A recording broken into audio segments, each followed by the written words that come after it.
I've recently written and published a couple of new tales, short stories on the Kindle Amazon format to buy for 99 pence each or read for free if you have Kindle Unlimited. I always make my stories as cheap as they'll let me. I'm not looking to make a fortune, I'm looking to simply put my stories out there that hopefully a few people who might be as warped as I am will enjoy. So firstly, a little work called They Perished Magnificently, which I wrote in January. Allow me to read you the synopsis. Lydia is a highly educated woman, just turned 40, and a therapist by profession. She is also a sex killer, a creature who gets her kicks from murdering those who ask for the gift of death.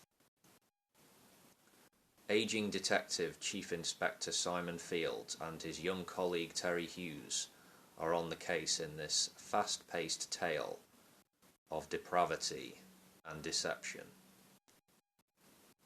So yeah, it's in the crime genre, fiction. It's about the thrill of excitement, the pursuit, as much as it's about sexual perversion. And I try, as best I can, to give an insight into the minds of the killer and the lead detective who's looking to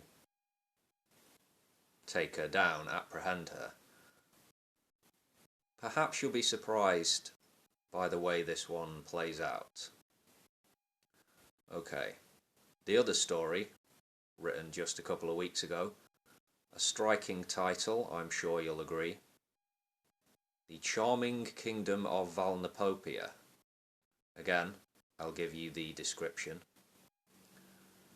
This is the tale of an outsider who enters a kingdom ruled by an oppressive king and held in bondage by dark magic.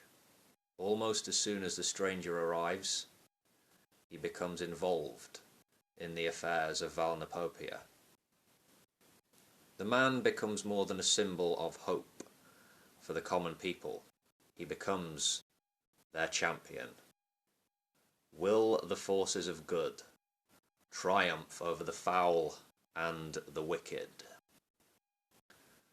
This is a dark comedy of the fairy tale short story genre targeted at an adult audience. What's the thinking behind the name Valnapopia, you may well ask? Yeah, I don't know. Sounds silly though, right? But anyway, I throw it all in here. Witches, giants, goblins, talking animals, spoiled princesses, and of course, the mysterious outsider. Our hero and protagonist who goes against bad King Oswald, the despot. This is a cautionary tale in a sense, but for the most part it's just a bit of silliness, just a bit of fun, not to be taken seriously. I like to think that if Hans Christian Andersen had been born into this time, maybe he would have written something like this.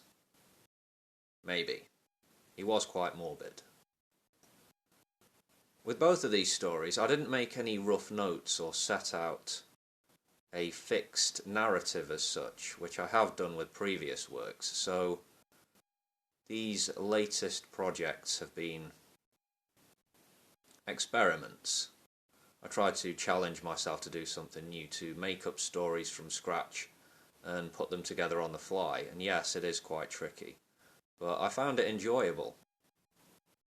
I like writing. Yeah. But this is an approach which obviously allows for more freedom and flexibility.